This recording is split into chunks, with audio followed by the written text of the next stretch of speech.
آج ایک ایسی ہی ہستی کا تذکرہ پاک ہے، ایک ایسی ہستی ناظرین کہ خدا تعالیٰ کے ایک ایسے بندے جو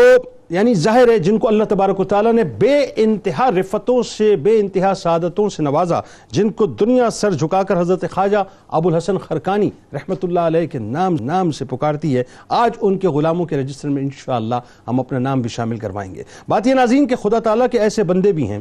جو رات کو تنگ و تاریک کوٹری میں سوتے ہیں، لحاف منہ پر ہوتا ہے تو آسمان کے ستاروں اور چاند کی سیر کو دیکھتے ہیں۔ بڑی توجہ آپ کی رہے، لوگوں کی اس اطاعت اور گناہ کو دیکھتے ہیں جو فرشتے آسمان پر لے جاتے ہیں، اور لوگوں کے رزقوں کو دیکھتے ہیں جو آسمان سے زمین پر اترتے ہیں، اور ان فرشتوں کو دیکھتے ہیں جو آسمان سے زمین پر آتے ہیں پھر آسمان پر چلے جاتے ہیں، اور آفتاب کو دیکھتے ہیں جو کہ زمین میں گرتا ہے۔ اللہ کے ناظرین انہی مقرب بندوں میں ایک ہستی، حقیقت و طریقت کا سرچشمہ، فیوز و برکات کا منبع و مخزن، اکابر مشائخ اور اولیاء کرام میں انتہائی ممتاز شخصیت حضرت علی بن احمد جنہیں دنیا ابو الحسن خرقانی رحمۃ اللہ علیہ کے نام سے یاد کرتی ہے۔ ناظرین یہ وہ مرد کلندر ہیں کہ ابھی پیدائش بھی نہیں ہوئی تھی تو اس وقت کے بڑے بڑے اولیاء کرام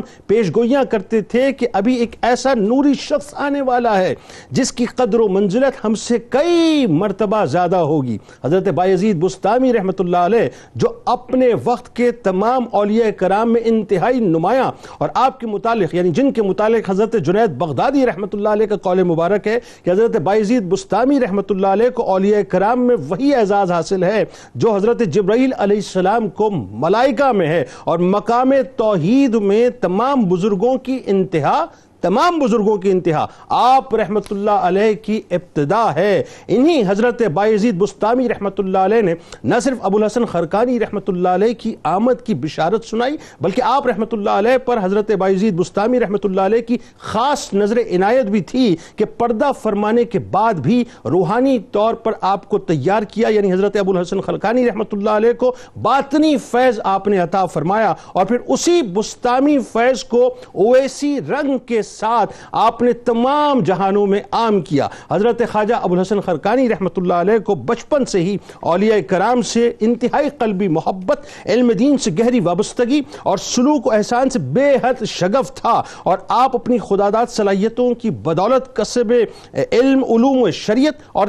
تحصیل سلوک و طریقت میں کمال حاصل کرتے رہے، یہاں تک کہ نیک لوگوں کی صحبت، ہمیشہ باوضو رہنا، عبادت و ریاضت میں وقت گزارنا، اور اپنے زمانے کے معروف علماء کرام اور صوفیاء عظام سے آپ ملاقاتیں کیا کرتے تھے۔ سلوک و احسان میں آپ نے وہ مقبولیت اور محبت پائی جو بہت کم لوگوں کے نصیب میں آتی ہے کہ سلسلہ نقشبندیہ کے شجرہ طریقت میں آپ کا نام انتہائی روشن ہے۔ آپ کی خانقاہ کی یہ خصوصیت تھی کہ بڑے بڑے رئیس، ناظرین کرام، بڑے بڑے رئیس، مالدار، حکماء، طبیب، سائنسدان، شہرا، اہل علم بھی آپ سے مستفیض ہوا کرتے تھے۔ ابو علی سینا رحمت اللہ علیہ جیسی ہستیاں ناظرین سر جھکا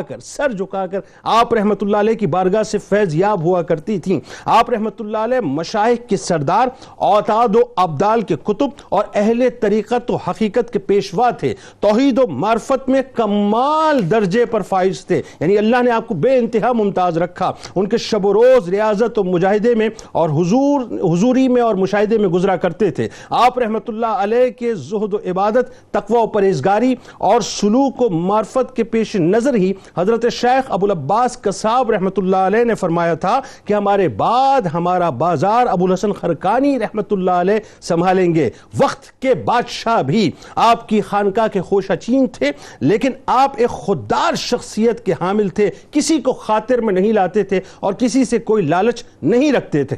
عالم یہ تھا ناظرین کہ سلطان محمود غزنوی علیہ رحمہ آپ ہی کی محفل کے فیض یافتہ تھے۔ یہاں میں ایک جملہ ادا کرنا چاہتا ہوں، آج اس دور جدید میں بہت صاحب کوشش کی جا رہی ہے کہ سلطان محمود غزنوی علیہ رحمہ کو معاذ اللہ ڈکیت کہا جائے، یا یہ کہا جائے کہ جی وہ ڈاکہ ڈالنے کے لیے آئے تھے۔ تو میں آگے جا کے آپ کو بتاؤں اور آج علماء سے گفتگو کروں گا کہ ان کے پیچھے تھا کون۔ ذرا سن لیجئے کہ صحبت ولی کا ایسا اثر ظاہر ہوا کہ جو سلطان دنیا کا سلطان بن کر بارگاہ ابو الحسن خرقانی رحمت اللہ علیہ میں حاضر شروع ہوا تھا، وہی سلطان اپنا سب کچھ حضرت ابوالحسن خرقانی رحمۃ اللہ علیہ کے دست مبارک پر فروخت کر کے فقر کے بوریے پر بیٹھ کر واپس لوٹا، اور پھر دنیا نے دیکھا کہ سلطان محمود غزنوی علیہ رحمہ بظاہر میدان میں لڑتے تھے، لیکن اصل میں کنٹرول اینڈ کمانڈ حضرت ابوالحسن خرقانی رحمۃ اللہ علیہ کے دست مبارک میں تھی، جو خرقان میں بیٹھ کے ہندوستان میں حکومت کا گیٹ وے کھول رہے تھے۔ یعنی یہ ابتدا تھی کہ جہاں سے ہندوستان میں باقاعدہ مسلمانوں کی حکومتوں کا سلسلہ مستحکم ہوا اور شروع ہوا۔ تو ناظرین کرام، بات یہ ہے کہ سومناتھ کا مندر یا وہ علاقے جو فتح ہوئے، اس کے پیچھے بنیادی طور پہ حضرت ابوالحسن خرقانی رحمۃ اللہ علیہ تھے۔ کہ ایک جملہ میں ادا کرنا چاہتا ہوں کہ جس وقت محمود غزنوی علیہ رحمہ نے دعا کی درخواست کی، تو جو آخری جملے آپ نے فرمائے تھے وہ یہ دعا تھی کہ جا اے محمود، تو دنیا میں تو محمود ہے، آخرت میں بھی محمود ہوگا۔ تو جو آخرت میں ولی کی دعا سے محمود ہو، وہ ڈاکہ مارنے نہیں آیا کرتا، بلکہ اللہ اور اس کے رسول صلی اللہ علیہ وآلہ وسلم کی دین کا کام کرنے آیا کرتا ہے۔ آج بنیادی طور پہ ناظرین ایک ایسی ہستی کی بات کریں گے کہ جو ہمیں بظاہر نظر نہیں آتے، لیکن ان کی حکومتیں ہر جگہ پہ نظر آتی ہیں۔